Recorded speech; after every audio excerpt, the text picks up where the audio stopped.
નમસ્કાર વિદ્યાર્થી મિત્રો, હું જસાણી સર આપ સર્વેનું જસાણી એજ્યુકેશનમાં હાર્દિક સ્વાગત કરું છું.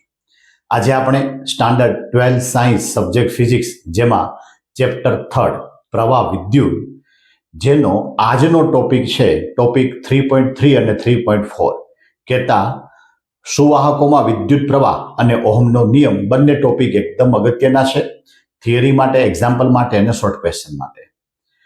આની આગળનો જે લેક્ચર હતો એ લેક્ચરની અંદર આપણે એમ કહેવાય કે પ્રસ્તાવના અને વિદ્યુત પ્રવાહ જેની ટોપ ટુ બોટમ થિયરી, એને લગતા એક્ઝામ્પલ, એને લગતા એમસીક્યુ જેનો વિડીયો આપેલ છે જે આપણી ચેનલ પર ઉપલબ્ધ છે.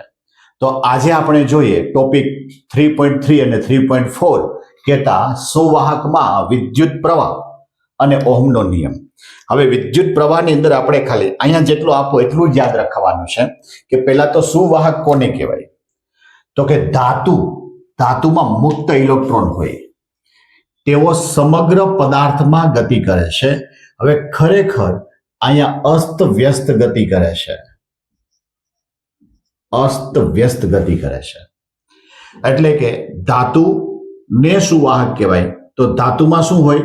તો કે મુક્ત ઇલેક્ટ્રોન, નામ જ એનું મુક્ત ઇલેક્ટ્રોન, માટે એની ગતિ અસ્ત વ્યસ્ત થાય છે.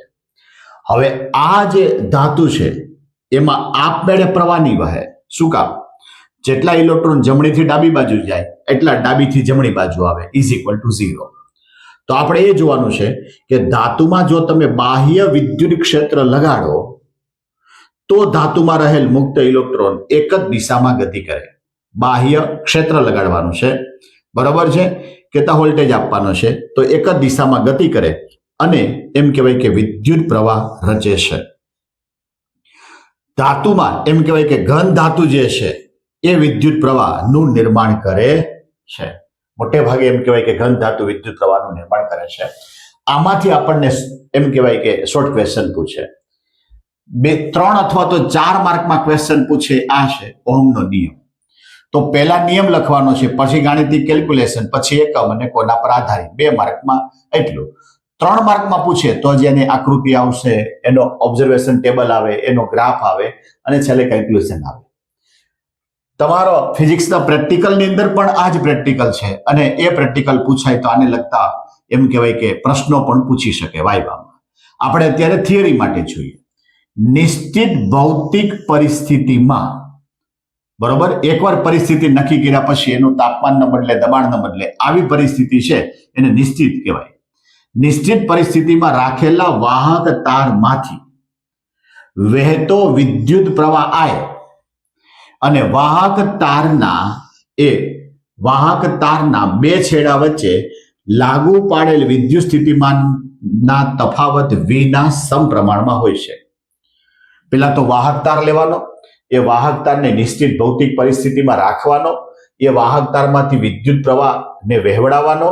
તો એ જે વિદ્યુત પ્રવાહ છે એ વાહક તાર વચ્ચે લાગુ પાડેલ વિદ્યુત સ્થિતિમાનના તફાવત V ના સમપ્રમાણમાં છે. અહીંયા મેં આખું વિધાન આપી દીધું. V ચલે છે I. જો વોલ્ટેજ વધે તો પ્રવાહ વધે, તો વોલ્ટેજ ઘટે તો એમ કહેવાય કે પ્રવાહ ઘટે. આને કહેવાય સમપ્રમાણ. સમપ્રમાણની નિશાની દૂર કરો તો મેં અહીંયા અચળાંક મૂક્યો, આ અચળાંક R મૂક્યો છે. માટે V બરાબર RI. R ને અચળાંક, એનું નામ પાડ્યું અવરોધ, રેઝિસ્ટન્સ.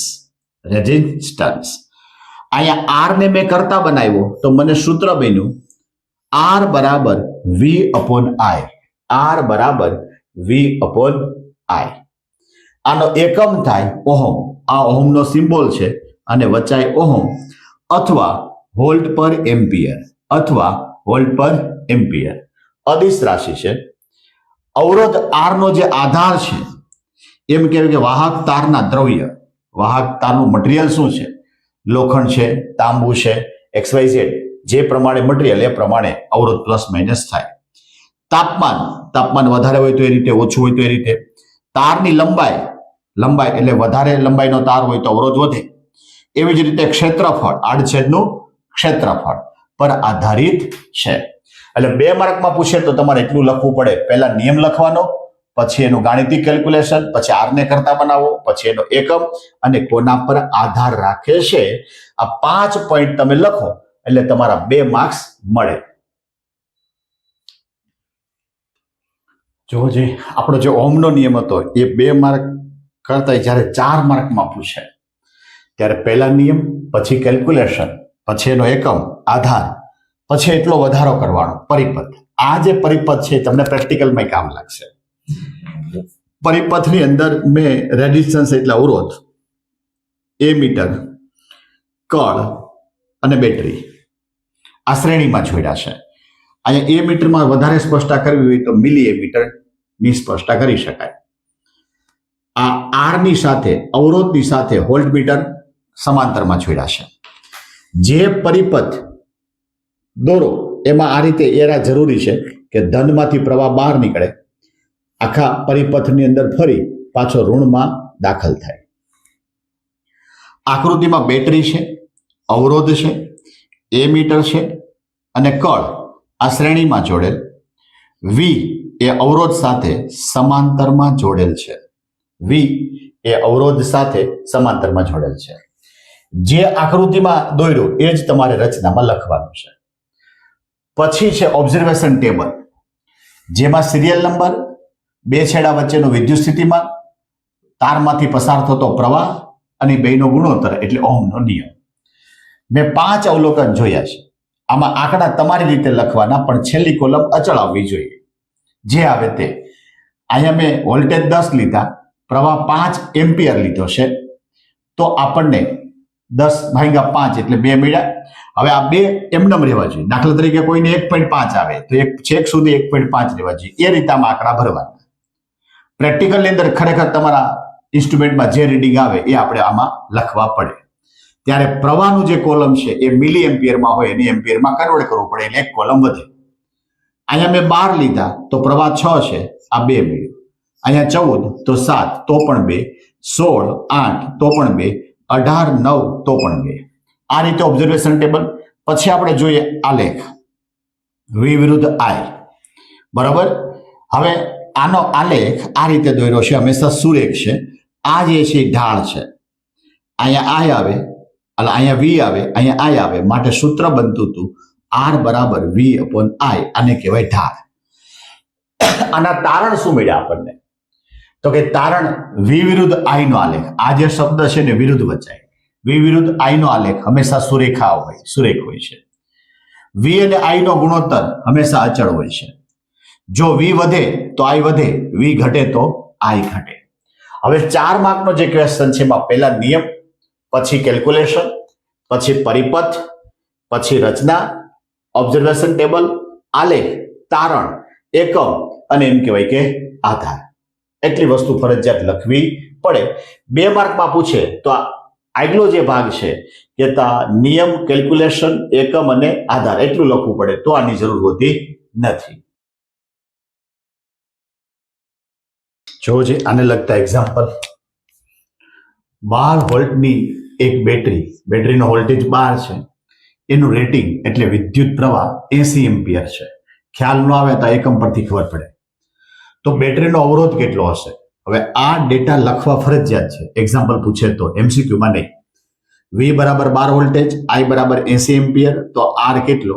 ઓહમના નિયમ અનુસાર આર બરાબર વી અપોન આઈ, માટે 12/80 માટે 3/20 માટે 0.15 એમ્પિયર.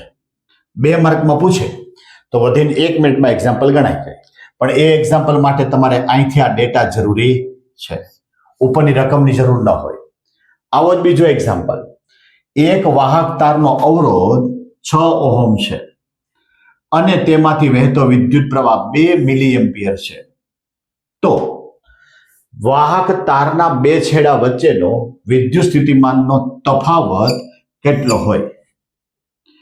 આર બરાબર 6 ઓહમ, આઈ 2 મિલી એટલે એને એમ્પિયરમાં ફેરવવાનો એટલે 2 × 10⁻³ વી કેટલો? ઓહમના નિયમ અનુસાર આર બરાબર વી અપોન આઈ, માટે વી બરાબર આઈ આર. માટે આઈ એટલે કેટલા? 2 × 10⁻³. આર કેટલો? 6, માટે 12 × 10⁻³ વોલ્ટેજ કેટલા? 0.012 વોલ્ટેજ. 0.012 વોલ્ટેજ. આવી રીતના એક્ઝામ્પલ પૂછાય.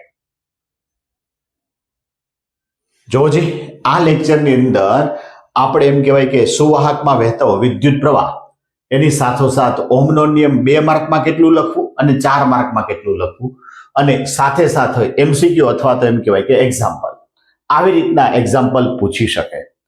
આના પછીનો જે લેક્ચર છે એમાં આપણે જોવાનું છે અવરોધકતા અને એના પરના એક્ઝામ્પલ ઘણા બધા પૂછાય છે.